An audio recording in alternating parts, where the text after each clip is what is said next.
మధ్యప్రదేశ్లో దివాళీ ఫెస్టివల్ చాలామంది పిల్లలకు విషాదకరంగా మారింది. ముఖ్యంగా కార్బైడ్ గన్స్ మరియు దేశీ ఫైర్ క్రాకర్స్ గన్స్ వల్ల 300 మందికి పైగా గాయపడినట్లు నివేదించారు. కాల్షియం కార్బైడ్ మరియు పైపులతో తయారు చేసిన ఈ తాత్కాలిక పరికరాలు పిల్లలలో తీవ్రమైన ఐ ఇంజరీస్, కాలిన గాయాలు మరియు గుడ్డివారిగా అవ్వడానికి కారణమయ్యాయి. కనీసం 14 మంది పిల్లలు శాశ్వతంగా కంటి చూపును కోల్పోయారు. భూపాల్, గ్వాలియర్ మరియు ఇండోర్లోని హాస్పిటల్లో కంటికి సంబంధించిన గాయాలకు చికిత్సను అందించారు.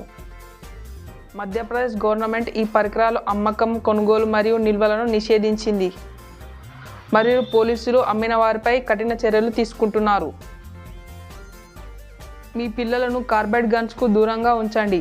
ఇవి చాలా ప్రమాదకరమైనవి. వాటిని పూర్తిగా నిషేధించండి. సెలబ్రేషన్ సమయంలో మీ పిల్లలపై దృష్టి పెట్టడం తప్పకుండా మర్చిపోవద్దు.